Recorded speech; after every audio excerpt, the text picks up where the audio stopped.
لو تناهيتم إلى سر الحياة وصنعتم كائنا حيا نرى. کلوا من الطیبات، جتنی پاکیزہ چیزیں ہیں اچھی اچھی سب کھاؤ. تبھی تو پتہ نہیں جب ہم نہاری میں مغز ڈالتے ہیں، نلی ڈالتے ہیں، لوگوں کو کیوں تکلیف ہوتی ہے، میری سمجھ میں آتا نہیں ہے. میں تو جب بھی قرآن پڑھاتا ہوں، تراویح پڑھتا ہوں، کلوا من الطیبات آتا ہے، اللہ تعالیٰ کہتے ہیں کلوا واشربوا، کھاؤ بھی اور پیو بھی. ہاں کتے بلی منع کر دی اللہ نے، تو کیا ضرورت ہے بھائی کتے بلی کھانے کی؟ کیا خیال ہے؟ ابھی قربانی میں اونٹ بھی ذبح ہوا، کیا کہتے ہیں، اونٹ بھی ذبح ہوگا اور گائے بھی اور دمبا بھی اور بکرا بھی، ساری مزے کی چیزیں ہیں. ہندوؤں میں کتنے لوگوں نے اپنے کلچر کی وجہ سے گوشت سے اپنے آپ کو ہمیشہ کے لیے محروم کر لیا. گوشت جیسی لذیذ خوراک سے زندگی برباد کر دی کہ نہیں کر دی؟ ٹھہر جاؤ ذرا آرام سے. کلچر کی وجہ سے کیا کر دیا؟ زندگیاں برباد. گوشت جیسی نعمت جس میں لذت بھی ہے، جس میں صحت بھی ہے. آپ دیکھ لو سبزی خور لوگ بےچارے کیسے، کوئی چمک ہی نہیں ہوتی ان کے چہروں پہ. تو ہمیں کیا کیا اسلام نے؟ اس کلچر کی غلامی سے کیا کر دیا؟ نکال دیا. اسلام نے ہمیں طہارت کا نظام دے دیا، ہم بدبوؤں کی نحوست سے محفوظ ہو گئے. اب میں نام نہیں لوں گا، بہت سارے مذہب ایسے ہیں جب آپ ان کی عبادت خانوں میں جاؤ، جب آپ ان سے گلے ملو تو بے ہوش. آپ کسی مولوی سے گلے مل کے بے ہوش، انشاءاللہ اوریجنل عود کی اور اوریجنل عنبر کی اللہ نے چاہا تو خوشبو آ رہی ہوگی. مذہب کا حصہ ہے خوشبو لگانا. نبی نے فرمایا حبب الی النساء والطیب، اللہ نے نکاح کی محبت میرے دل میں ڈال دی اور خوشبو کی محبت اللہ نے میرے دل میں ڈال دی. ہمیں حکم دے دیا نکاح بھی سنت اور خوشبو کا استعمال بھی سنت. اب تو مسجدوں میں وہ خوشبوئیں نہیں، پہلے زمانے میں تو بہت زیادہ اہتمام کیا جاتا تھا، کیونکہ ہم تو رہے غیر مسلموں کے ساتھ زیادہ ہیں نا، تو کلچر آدھا. آج سعودی عرب میں جاؤ، دبئی میں جاؤ، ابو ظہبی میں جاؤ، مسقط میں جاؤ، ایسی بہترین دھنیاں یار، وہ عود کی لکڑی جل رہی ہوتی ہے، ایسی خوشبو، دماغ معطر ہو جاتا ہے. اور ہمارے یہاں لائے گا اسپرے کر دے گا بے ہوش بندہ. پتہ نہیں الکوہلک خوشبوئیں دماغوں میں چڑھ رہی ہیں، کیمیکل ہے بھائی. ہے کبھی میں سوچ رہا ہوں میں مسقط جا کے نا اوریجنل خوشبوؤں کا ایک ولاگ بناؤں، پاکستانیوں کو بتاؤں. کچھ لوگوں کو پتہ بھی ہے، سارے ایسے نہیں ہیں کیونکہ بہت سے لوگ بیان سنتے بولتے ہیں مسا میں بیوقوف سمجھتے ہیں، لیکن میجورٹیوں میں خوشبوؤں کا ذوق نہیں ہے. یہ لگاتے ہیں وہ الکوہلک جو ایک دم سے بڑی اچھی لگتی ہے، اس کے بعد سر بھاری ہونا شروع ہو جاتا ہے. خوشبو تو انسان کو معطر کرتی ہے، سکون دیتی ہے، تو وہ عربوں میں ہے کیونکہ نبی صلی اللہ علیہ وسلم سے چلی ہیں خوشبوئیں. تو اسلام ہمیں خوشبو سکھاتا ہے، اسلام ہمیں نہانا دھونا سکھاتا ہے، اسلام ہمیں بغلوں کے بال، زیر ناف بال صاف کرنا سکھاتا ہے. اسلام مرد کو کہتا ہے جب آدمی ہو تو پورے آدمی بنو، داڑھی رکھو. آپ رکھ کے دیکھو، خدا کی قسم آپ کو مردانگی کا احساس شروع ہو جائے گا. حقیقت بتا رہا ہوں آپ کو، سکون ملے گا آپ کو. داڑھی کٹاؤ گے آپ، نہ ادھر نہ ادھر، بے سکونی ہوتی ہے. رکھ کے دیکھو پتا چلے گا. کسی داڑھی والے کو 1 کروڑ روپے بھی دو نا کہ کاٹ دے، وہ نہیں کاٹے گا. رکھنے کے بعد پتا چلیے، رکھے بغیر نہیں سمجھ میں آئے گی یہ چیزیں. چہرے پہ ایک وقار آ جاتا ہے انسان کے، اور جس کی گھڑی داڑھی ہو تو اور خوبصورت لگتا ہے. لیکن داڑھیوں کی عجیب عجیب خط بنا رہے ہیں، پتہ نہیں جیسے پلیٹ رکھے نا یوں کر کے، یہاں سے کٹ یہاں سے کٹ. وہ کیا تو رکھ لے یار، تمیز سے رکھ لے. جب تو چہرہ تیرا ببر شیر جیسا لگے اچھا لگتا ہے. اور خدا کی قسم لا الہ الا اللہ، عورت کو بھی داڑھی والا مرد اچھا لگتا ہے. نہیں لگ رہا، اس کا مطلب اس کی نیچر کیا ہو گئی ہے؟ خراب. تو نیچر خراب ہو جائے تو ایک الگ بات ہے نا. تو اگر کوئی داڑھی والا آپ کو اچھا نہیں لگ رہا، اس کا مطلب وہ ویسے ہی اچھا نہیں ہے نا. پہلے خود بھی تو اچھا ہو، پھر داڑھی رکھ کے اور اچھا لگے گا. اب لوگ کہہ سکتے ہیں وہ داڑھی والا اس کی شکل دے گا، ابے اس کو تو بغیر داڑھی کے اور عجیب سا لگ رہا ہوتا ہے. وہ پہلے جیسے اچھے کپڑوں میں انسان اچھا جب لگتا ہے جب خود بھی تو اچھا ہو نا، ٹھیک ہے نا. تو داڑھی سے مرد جیسا بھی ہو اس کا حسن کم ہونے کے بجائے بڑھتا ہے. اسلام نے حکم دیا.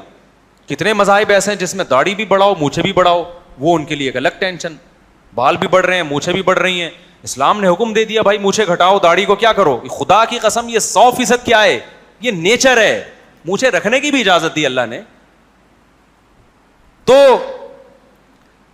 نہانے کا حکم دے دیا، ماں باپ کی فرما برداری کا حکم دے دیا، بوڑھے ماں باپ کی خدمت کرو. اب نوجوان سمجھتے ہیں یہ بوجھ ہے ہمارے اوپر، اسلام نے سخت حکم دے دیا. بھائی سخت نہیں ہے، تمہاری لائف کو تم انجوائے کرو گے، کیونکہ ان کی خدمت میں جتنا ٹائم گزرے گا آگے یہی کلچر کون فالو کرے گا؟ تمہاری اولاد. کل تمہارے بھی بڑھاپے میں مزے ہونے والے ہیں. نہیں آئی بات سمجھ میں؟ اب ہو سکتا ہے کوئی غیر مسلم ہمیں دیکھے یہ ماں باپ کے پاؤں دبا رہے ہیں اور حج کرا رہے ہیں اور اتنی ٹینشنیں لے رہے ہیں, لاکھوں روپے خرچ کر رہے ہیں, تو بڑی ٹینشن میں ہے. او بھائی تو جب بوڑھا ہوگا نا تو تیرا بچہ تیرے ساتھ وہی سلوک کرے گا جو تو اپنے ابا کے ساتھ کر رہا ہے, ٹھیک ہے نا. تو اسلام کے جتنے احکام دیکھو, خدا کی قسم اسلام نے ہماری لائف میں جو انجوائمنٹ رکھ دی ہے نا اور جو مزے رکھ دیے ہیں, غیر مسلم اس کی خاک تک بھی نہیں پہنچ سکتے. آپ کہہ سکتے ہیں پھر حدیث میں کیوں آتا ہے دنیا سجن المومن, دنیا مومن کا قید خانہ ہے. سوال پیدا ہوتا ہے جب اتنی مزے کی ہے حیات اللہ نے مسلمانوں کو دے دی ہے, اور پھر مزے کی بات پاکیزہ, یعنی مزے بھی پاکیزہ ہیں. یہ ایک مزہ ہوتا ہے جیسے آپ نہاتے ہیں دھوتے ہیں سکون ملتا ہے نا, یہ پاکیزہ مزہ ہے. ایک مزہ ہے چرس پینے کا, یہ ناپاک مزہ ہے, اس میں بے سکونی ہے. اس میں کیا ہے؟ تو اسلام نے جتنی لذتیں دی ہیں وہ پاکیزہ ہیں, وہ طہارت والی ہیں. تبھی اللہ کہتے ہیں فَلَنُحْيِيَنَّهُ حَيَاتًا طَيِّبَةً, جو اسلام کو فالو کرے گا اس کو میں انتہائی پاکیزہ زندگی عطا کروں گا. لطف والی, طیب کا لفظ میں لطف بھی ہے اور پاکیزگی بھی ہے, یعنی لذت والی زندگی بھی ہوگی اور پاکیزگی والی لذت وہ ہوگی. جیسے آپ شدید بھوک میں کھانا کھا رہے ہو, حلال کھا رہے ہو, مزہ آتا ہے کہ نہیں آتا؟ اور ہے بھی حلال وہ, اور ایک ہے پیٹ بھرا ہوا ہے اور شراب پی رہے ہو آپ, تو مزہ تو اس میں آ گیا لیکن اسمیل آئے گی, بدبو آئے گی, اس کے بعد دائیں بائیں گھومو گے, لوگ بھی نفرت کریں گے آپ سے. تو ایک حلال اور پاکیزہ لذت ہوتی ہے, ایک ناپاک. حلال لذت حقیقی معنی میں لذت ہوتی ہے. تو اللہ کیا کہتے ہیں میں اس کو پاکیزہ زندگی دوں گا اور لذت والی, لطف و عنایت والی زندگی دوں گا. سوال پیدا ہوتا ہے, حدیث میں آتا ہے دنیا مومن کے لیے کیا ہے؟ قید خانہ. دیکھو یہ ظاہری لحاظ سے کہا گیا ہے کہ یہ جو لذت والی زندگی آپ کو ملے گی یہ بہت ساری پابندیوں کو فالو کر کے ملے گی. اس میں چرس سے بھی اوائڈ کرنا ہے, اس میں ہیروئن سے بھی, اس میں شراب سے بھی.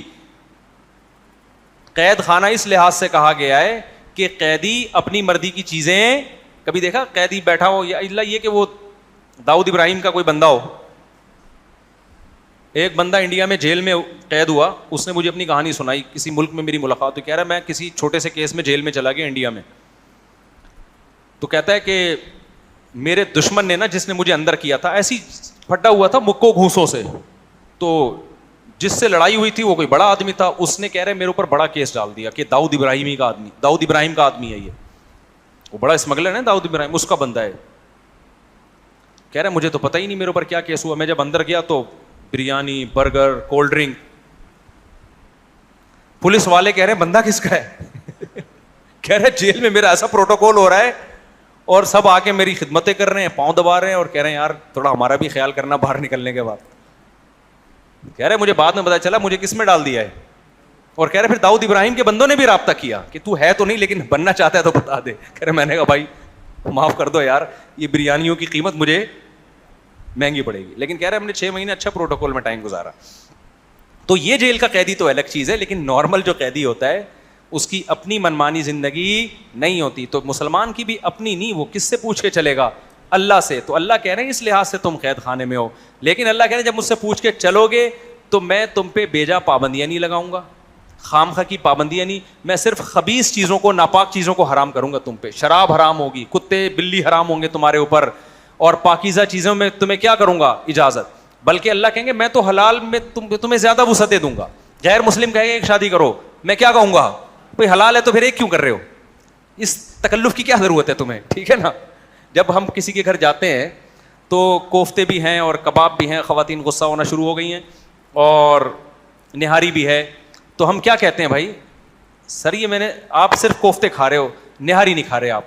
تو میزبان کو غصہ آئے گا کہ سر کیا آپ نہاری کیا میں نے جائز پیسوں سے نہیں خریدی کیا, تھوڑا سا اس کو بھی ٹرائی کر لینا سر, یہ بھی حلال کے پیسوں سے.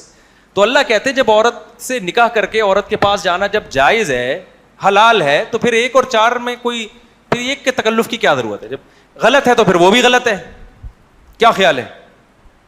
صحیح ہے تو پھر تو اللہ میاں نے قید یہ لگا دی کہ ایک ہے اللیگل, ایک کیا ہے, ایک بغیر نکاح کے جانا جو گدھے گھوڑے کرتے ہیں کام, گدھا گدھی سے کبھی شادی نہیں کرتا, صحیح ہے نا.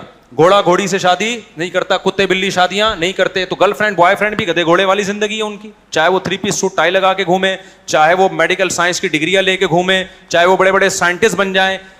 اللہ کی نظر میں جو گرل فرینڈ بوائے فرینڈ کی طرح رہے گا ان کی زندگی گدے گھوڑوں والی زندگی ہے, انسانوں والی تہذیب اس میں نہیں ہے. انسان صرف نہا دھو کے 3 پیس سوٹ اور ٹائی سے مہذب نہیں بنتا, ان حرکتوں سے پتہ چلتا ہے کہ مہذب ہے یا نہیں. تو اللہ نے کہا کہ انسانوں والی زندگی چاہیے تو نکاح والی زندگی. سمجھتے ہو کہ نہیں سمجھتے؟ تو ہمیں اسلام بھائی بڑی پیاری زندگی دے رہا ہے, اسی پہ آ جاؤ, مزے ہی مزے ہیں, ٹھیک ہے نا, حلال بھی ہے لائف کو, اور کلچر کی غلامی سے بھی نکالتا ہے, اور جو خام خواہ کے بہت سے قوتوں نے ہم پر قوانین مسلط کر دیے ان سے بھی ہمیں آزاد کرتا ہے اسلام. اللہ تعالی ہمیں قدر کی توفیق عطا فرمائے. اور ہوا و حرص والا دل بدل دے, میرا غفلت میں ڈوبا دل بدل دے.